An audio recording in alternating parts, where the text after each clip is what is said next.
అయితే SSC GD కానిస్టేబుల్కి సంబంధించినటువంటి already మనము కట్ ఆఫ్ గురించి ఒక వీడియో చేయడం జరిగింది. బట్ ఎవరు ఎన్ని ఛానల్లో ఏది ఏం చెప్పినా కానీ ఒక్కటి గుర్తుపెట్టుకోండి, కట్ ఆఫ్ని అయితే ఎవరు ఎక్స్పెక్ట్ చేయలేరు, అంటే ఎవరు చెప్పలేరు, జస్ట్ గెస్ చేసి మాత్రమే చెప్తారు. కట్ ఆఫ్ ఏ విధంగా మలుపు తిప్పుతుందో ఎవరికి కూడా తెలియదు, అవునా? సో ఎవరు ఎన్ని చెప్పినా కానీ అది మాత్రము టెంపరీగానే మాత్రం గుర్తుపెట్టుకోండి. అయితే ఏంటంటే ఈరోజు నేను చెప్పేది ఒక చిన్న ఎగ్జాంపుల్ చెప్తాను, అది మీకు నచ్చితే వినండి. అది మా ఫ్రెండ్ గురించి, మా అప్పుడు నోటిఫికేషన్ గురించి. అయితే ఏంటంటే వానికి తక్కువ స్కోరే వచ్చినాయి, క్వాలిఫై మార్క్స్ ఎంత పీఈటీ పీఎఫ్టీకి ఎంత పిలుస్తామని చెప్పిండో అంతే స్కోర్ వచ్చినాయి. అంటే దానికంటే ఒక +2నో 3నో ఎక్కువ వచ్చినాయి అంతే. అయితే వాడేం చేసిందంటే ఏమనుకున్నాడంటే నేను షార్ట్ లిస్ట్ అవుతానా, అయినా కానీ నన్ను ఏమన్నా నాకు జాబ్ వస్తుందా అసలు అని చెప్పేసి ఒక డౌట్లో ఉండే. నేనేం చెప్పినంటే సరే నీకు నువ్వు జాబ్ వచ్చిందా రాలేదు సెకండరీ, నువ్వు ఫస్ట్ షార్ట్ లిస్ట్ అయితే రన్నింగ్ వెళ్ళినావు అనుకో, తర్వాత నువ్వు ఆటోమేటిక్గా మెడికల్ పిలుస్తాడు. మెడికల్ అయిపోయిన తర్వాత నువ్వు మెడికల్ వచ్చే సర్టిఫికేట్ వెరిఫికేషన్ అయిపోతుంది. ఆ తర్వాత ఏంటంటే జాబ్ వచ్చిందా రాదా అని పక్కన పెడితే నీకు ఒక ఫుల్ ఎక్స్పీరియన్స్ వస్తుంది. ఆ ఎక్స్పీరియన్స్ తోటి నువ్వు నెక్స్ట్ నోటిఫికేషన్ ఈజీగా క్రాక్ చేస్తావు. ఇది ఒకటే చెప్పినా నేను, ఈజీగా క్రాక్ చేస్తావు. కాబట్టి నీకు ఎంత స్కోర్ అయినా రాని, ఫస్ట్ నీ స్కోర్కి ఆ జాబ్ వస్తుందా రాదా పక్కన పెడితే షార్ట్ లిస్ట్ అవ్వాలని మాత్రం కోరుకో. ఒకవేళ నువ్వు షార్ట్ లిస్ట్ అవుతే నీవు రన్నింగ్ కంప్లీట్ చేసుకుంటావు, ఆ తర్వాత మెడికల్కి వెళ్ళిపోతావు, ఆ తర్వాత జాబ్ రాకుండా పర్లేదు, నీకు ఎక్స్పీరియన్స్ వస్తుంది.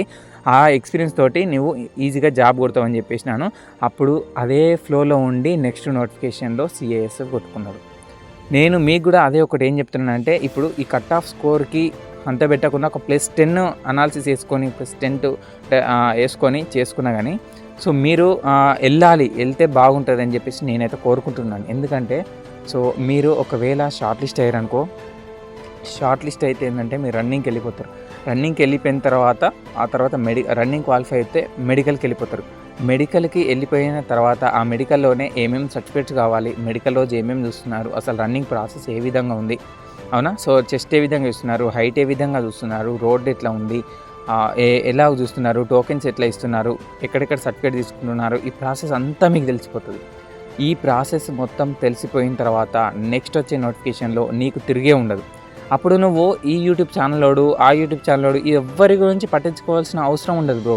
సో ఇప్పుడు మీరు ఏ విధంగానైతే ఒక యూట్యూబ్ ఛానల్ మీద డిపెండ్ అవుతున్నారో, అప్పుడు ఒకవేళ ఈ ప్రాసెస్ గిట్ట జరిగిందనుకో, నీకు జాబ్ రాకపోని కానీ ఫస్ట్ షార్ట్ లిస్ట్ కావాలని కోరుకో. ఒకవేళ షార్ట్ లిస్ట్ అయితే నీకు ఈ ఉన్న ఎక్స్పీరియన్స్ తోటి నెక్స్ట్ వచ్చే వెంటనే ఒక నోటిఫికేషన్ ఉంది, దాంతో ఈజీగా క్రాక్ చేస్తావు.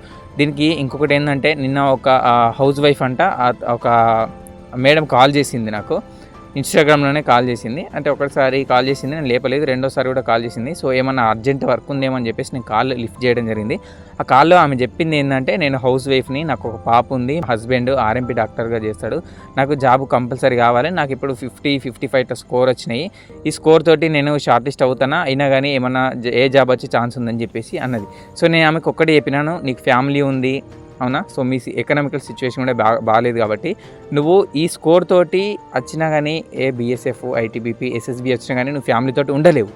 కాబట్టి నువ్వు షార్ట్ లిస్ట్ అవ్వాలని కోరుకో, పర్లేదు. నువ్వు షార్ట్ లిస్ట్ అయితే నీకు ఎక్స్పీరియన్స్ వస్తుంది, నీకు ప్రాసెస్ మొత్తం తెలిసిపోతుంది. కానీ నువ్వు ఇప్పటి నుంచి బుక్ను మాత్రం వదిలిపెట్టకు. నువ్వు డైలీ నీకున్న టైంలో ఒక 1 అవర్ 2 అవర్ అయినా పర్లేదు. సో నువ్వు రెగ్యులర్ అయితే బుక్కి టచ్లో ఉండు. ఎందుకంటే వెంటనే నీకు ఒక నోటిఫికేషన్ ఉంది, ఆ నోటిఫికేషన్ నువ్వు ఈజీగా క్లియర్ చేస్తావు, ఓకేనా? సో నువ్వు ఇలా ఇంకా నోటిఫికేషన్ రాలే కదా, టైం ఉందిగా అని చెప్పేసి నువ్వు వెయిట్ చేసినావు అనుకో, నువ్వు తీరా చూస్తుండగానే నోటిఫికేషన్ వస్తుంది. ఆ నోటిఫికేషన్ వచ్చిన తర్వాత మళ్ళీ మనకి ప్రిపేర్ కావడానికి టైం ఉండదు. సో నువ్వు తీరా ఎగ్జామ్ ఉన్న టైంలోని 1 మంత్ 2 మంత్స్లో గాబర్ చదివిస్తారు. చదివేసిన తర్వాత ఎగ్జామ్కి వెళ్ళిన తర్వాత అక్కడ పేపర్ చూస్తే మనకు మర్చిపోయినట్టు ఉంటుంది, క్వశ్చన్ గుర్తుకు రానట్టు ఉంటుంది, ఆప్షన్ తప్పు పెడతాము. అక్కడ ఒకటి పెట్టి బయటికి వెళ్ళేసరికి నేను ఇది పెట్టినా, నేను అదనుకున్నా, ఇవన్నీ మనకి ఎదురవుతాయి. అలా ఎదురు కావద్దు అంటే నువ్వు ఇప్పటి నుంచే బుక్ టచ్లో పెట్టుకో. నెక్స్ట్ మంచి నోటిఫికేషన్ కూడా ఉంది. సో ఇది మనకైతే ఒక ఈ దేవుడిచ్చిన అవకాశం అనుకోవాలి. ఎందుకంటే ఇంత మంచి నోటిఫికేషన్లు మనకి 1 by 1 ఇవ్వడం జరుగుతుంది. ఒక నోటిఫికేషన్ కంప్లీట్ కాకముందే ఇంకో నోటిఫికేషన్ ఇవ్వడం జరుగుతుంది. కాబట్టి ఈ నోటిఫికేషన్ను వదిలిపెట్టిగా ఒకవేళ షార్ట్ లిస్ట్ అయితే ఓకే, నువ్వు రన్నింగ్ ప్రాక్టీస్ చేసుకొని నువ్వు ప్రాసెస్ మొత్తం కంప్లీట్ చేసుకో. ఒకవేళ నువ్వు షార్ట్ లిస్ట్ కాలేదు అనుకో, నువ్వు బుక్ను మాత్రం వదిలిపెట్టకు, టచ్లో ఉండు. నెక్స్ట్ వెంటనే నోటిఫికేషన్ ఉంది, ప్రాసెస్ ఈజీగా కంప్లీట్ అయిపోతుంది బ్రో. కావాలంటే మా ఊర్లో ఉన్నారు 2-3, వాళ్ళు లాస్ట్ టైము క్వాలిఫై కాలేదు. వాళ్ళకి నేను ఒక్కటే చెప్పినాను, నెక్స్ట్ నోటిఫికేషన్ వస్తుంది, మీరు టైం వేస్ట్ చేసుకోకర్రి. ఒక్కసారి నోటిఫికేషన్ వచ్చిందంటే మీకు తెలియకుండానే ప్రాసెస్ మొత్తం కంప్లీట్ అయిపోతుంది. వెంటనే ప్రాసెస్ జరుగుతూనే ఉంటుంది మీకు తెలియకుండా అని చెప్పేసి అన్నాను. వాళ్ళు వాళ్ళకి లోపల ఎంత ఉందో తెలియదు కానీ నేనే వాళ్ళకి బతిమలాడడం జరిగింది. వెళ్ళండి కరీంనగర్ అని వెళ్ళండి, వేరే ఎక్కడ ఉన్నా పర్లేదు కానీ బుక్ అయితే పట్టుకోండి. ఎప్పుడైనా ఫోన్ చేస్తే చదువుతున్నావా, నోటిఫికేషన్ వస్తుంది అని ఇదే మాట మాట్లాడేవాడిని నేను. సో వాళ్ళు ఇప్పుడు కూడా ఉన్నారు. సో వాళ్ళు కూడా బెటర్ స్కోరే వచ్చినాయి. సో వాళ్ళకి ఏదో ఒక జాబ్ వస్తుంది.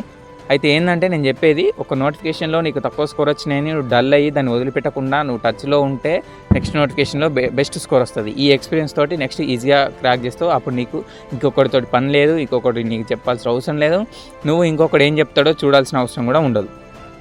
ఓకేనా, ఇది అయితే నేను చెప్పాల్సింది. మీరు కట్ ఆఫ్ ఎంతనన్ను ఉండని, అది ఇప్పుడు మనకు వాడు పీఈటీ పీఎఫ్టీకి ఇంత పిలుస్తామని చెప్పేసి ఒక కట్ ఆఫ్ ఇచ్చింది కదా, సో దానికి 10 పెట్టుకుంటాడా, 15 పెట్టుకుంటాడా, 20 పెట్టుకుంటాడా, అది ఎంతనే పెట్టుకొని ఒకవేళ మీరు షార్ట్ లిస్ట్ అవ్వాలని కోరుకోండి. షార్ట్ లిస్ట్ అవుతే అదృష్టవంతులే, షార్ట్ లిస్ట్ కాకుంటే ఇంకా అదృష్టవంతులు.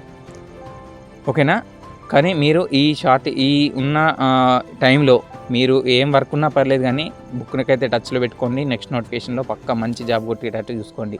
మళ్ళీ మీరు తక్కువ స్కోర్ తోటి మంచి అంటే మరి రిస్క్ ఉన్న జాబ్ కాకుండా సేఫ్ జాబ్ కొట్టుకునేటట్టు ప్రాక్టీస్ అయితే కానీ సో మీరు ఈజీగా గిట్టిన అయిపోతారు. ఓకేనా, సో దీని తర్వాత మనము రన్నింగ్ గురించి అయితే నేను టైం టేబుల్ ఇస్తాను చెప్పిన కదా, కొంతమంది అయితే మనని ఛానల్ని ఫాలో అయ్యి రన్నింగ్ అయితే టైం టేబుల్ ఇవ్వమని అంటున్నారు. కొంతమందికి అయితే ఆల్రెడీ మనం లాస్ట్ వీక్లో ఇవ్వడం జరిగింది. 1 to 7 వరకు అయితే ఇవ్వడం జరిగింది. అప్పుడు ఏంటంటే 2 km 2.5 km long run 3 km వరకు చేసుకున్నాను.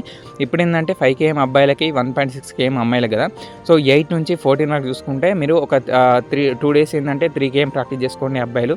అంటే ఎందుకంటే స్టార్టింగ్ నుంచి వస్తున్నాము, ఎవరైతే ఆల్రెడీ ప్రాక్టీస్ చేస్తున్నారో వాళ్ళు ఇంకా మీకు ఇష్టము ఎక్కువనైనా ప్రాక్టీస్ చేసుకోండి. సో నేనైతే స్టార్టింగ్ బేసిక్ నుంచి అయితే రావడం జరుగుతుంది. సో ఎవరైతే అమ్మాయిలు ఉన్నారో అమ్మాయిలకైతే 2 km అయితే ప్రాక్టీస్ చేసుకోండి ఫస్ట్ 2 days, లేదంటే 1.5 km ప్రాక్టీస్ చేసుకున్నా పర్లేదు. ఆ తర్వాత 10-11కి 3.5 చేసుకోండి, అమ్మాయిలు 2.5 km ప్రాక్టీస్ చేసుకోండి. 12-13కి ఏంటంటే ఈ 4 km చేసుకొని 3 km అమ్మాయిలు చేసుకొని 14th అంటే వీకెండ్ ఏంటంటే లాంగ్ రన్, అది రోడ్డు మీద పరిగెత్తావా గ్రౌండ్లోనే పరిగెత్తావా ఎన్నైనా పరిగెత్తు. మేము లాంగ్ రన్ పెట్టుకున్నప్పుడు ఏంటంటే ఇప్పుడు అంటే డేట్ వచ్చిన తర్వాత ఒక 15 days ఉండే, ఆ 15 days పొద్దున మార్నింగ్ ఈవినింగ్ 2 ప్రాక్టీస్ చేసిన వాళ్ళము. సో మార్నింగ్ పరిగెత్తే వాళ్ళము, ఈవినింగ్ ఏంటంటే కరెక్ట్గా 12.5 రౌండ్స్ ఉంటాయి కదా క్వాలిఫైకి, 12.5 రౌండ్సే కాకుండా 13 రౌండ్స్ అయితే కొట్టడం జరిగింది. 13 అంటే 12.5 అంటే ఒక 400, ఒక ట్రాక్లో 400 ఉంటే అది 12.5 అంటే 5 km అయిపోతుంది. సో కాబట్టి 13 రౌండ్స్ అయితే అది స్లోగా అయినా పర్లేదు కానీ 13 రౌండ్స్ ఫినిష్ చేయడానికి ట్రై చేసినాము. అండ్ ఏంటంటే లాస్ట్లో ఒక 100 నుంచి 200 మీటర్స్, అమ్మాయిలు 100 మీటర్స్, అబ్బాయిలు ఒక 200 300 మీటర్స్ ఏంటంటే స్ప్రింట్ కొట్టడానికి ట్రై చేయండి. అంటే లాంగ్ ఫుట్ వేసుకొని ఫాస్ట్గా పరిగెత్తడానికి ట్రై చేయండి. ఎందుకంటే మనకి 1.6 km అయితే 100 మీటర్ చూసుకుంటాము కాబట్టి ఇది 5 km కాబట్టి ఒక 250 మీటర్స్ ఏంటంటే కొంచెం మీరు స్ప్రింట్ కొట్టడానికి ట్రై చేసుకున్నాను అనుకో ఈజీగా గెట్టిన్ కావడం జరుగుతుంది. ఎందుకంటే లాస్ట్కున్న 100 మీటర్స్ 200 మీటర్సే మన చేతిలో ఉంటుంది. దీని గురించి మళ్ళీ నెక్స్ట్ చెప్తాను. అయితే ఇలానైతే రన్నింగ్ అయితే డే బై డే కొంచెం ఇంక్రీజ్ చేసుకుంటూ ముందుకెళ్ళండి. కట్ ఆఫ్ గురించి మరీ అంత ఆందోళన చెందకండి. సో ఉన్న స్కోర్ని పక్కన పెట్టి డైలీ కావాలంటే ఒక 1 hour అయినా బుక్ని అయితే టచ్లో పెట్టుకోండి. అది మీరు కరెంట్ అఫైర్స్ చూసుకున్నా పర్లేదు, డైలీ ఒక 1 hour. ఎందుకంటే యూట్యూబ్లో నెంబర్ ఆఫ్ క్లాస్ ఉన్నాయి. ఆ నెంబర్ ఆఫ్ క్లాసెస్లో మీరు యూట్యూబ్లో ప్రాక్టీస్ అయినా పర్లేదు, యూట్యూబ్ క్లాస్ అయినా పర్లేదు, లేదంటే డైలీ ఒక ఈనాడు పేపర్ చదువుకున్నా పర్లేదు, అది పక్కన పెట్టి మీ ఇష్టం. మీరు అర్థమెటిక్ పట్టుకోండి, లేదంటే రీజనింగ్.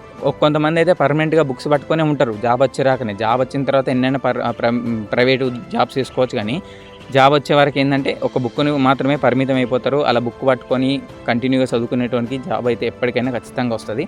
సో మీ అందరికీ నెక్స్ట్ ఈ నోటిఫికేషన్లో కాకుండా నెక్స్ట్ నోటిఫికేషన్లో పక్కా నోటిఫికేషన్ వస్తుంది, అంటే పక్కా జాబ్ వస్తుంది. ఎందుకంటే ఆ నోటిఫికేషన్ కూడా వెంటనే ఉంది. ఈ నోటిఫికేషన్లోనే జాబ్ రావాలని కోరుకుంటున్నాను. సో ఆ స్కోరు మీరు ఎంత వచ్చిందో మీ స్కోర్కి తగ్గట్టుగా మీరు అయితే షార్ట్ లిస్ట్ కావాలని నేను మనస్ఫూర్తిగా కోరుకుంటున్నాను. సో మీరు ఒకవేళ షార్ట్ లిస్ట్ అయితే మీకు ఎక్స్పీరియన్స్ వస్తుంది. ఆ ఎక్స్పీరియన్స్ తోటి నెక్స్ట్ మంచి జాబ్ కొట్టుకోవడానికి అయితే ఛాన్స్ ఉంటుంది. ఓకేనా, ఇదైతే ఈరోజు వీడియో. ఎవరైతే టెన్షన్ పడకండి, ఆందోళన చెందకండి, మరి గాబర పడకండి. ఎలా జరిగేది ఉంటే అలా జరుగుతుంది. ఏం జరిగినా మన మంచికి. ఓకేనా, ఇదైతే మంచిగా నమ్ముకోండి. ఏం జరిగినా మన మంచికే. ఒకవేళ ఈ నోటిఫికేషన్లో నీకు తక్కువ స్కోర్ వచ్చినాయి అంటే అది నీ మంచి కోసమే. ఎందుకంటే నెక్స్ట్ నోటిఫికేషన్లో నీకు మంచి జాబ్ ఉంది కావచ్చు, అందుకే ఈ నోటిఫికేషన్లో నీకు ఈ తక్కువ స్కోర్ వచ్చిందని చెప్పేసి అలా ఫీల్ అయ్యి మనం ముందుకెళ్ళాలి. కానీ మనము డిసప్పాయింట్ అవుతే నెగిటివ్ తప్ప పాజిటివ్ అయితే ఏముండదు. మంచి మోటివేషన్ తోటి మళ్ళీ బుక్స్ టచ్లో ఉండండి. అది ఇప్పుడు ఇంకా ఎక్కువ స్కోర్ వచ్చిన వాళ్ళైనా పర్లేదు. సో బుక్స్ అయితే పట్టుకొని ముందుకెళ్తే మళ్ళీ మంచి జాబ్ అయితే మనకి గెట్టిన అయిపోతాం. అది కానిస్టేబులే కాదు, సబ్ ఇన్స్పెక్టర్ లెవెల్లో కూడా మనం వెళ్ళడానికి ట్రై చేద్దాం. సో ఇదైతే ఈరోజు video. Thank you for watching. Have a nice day.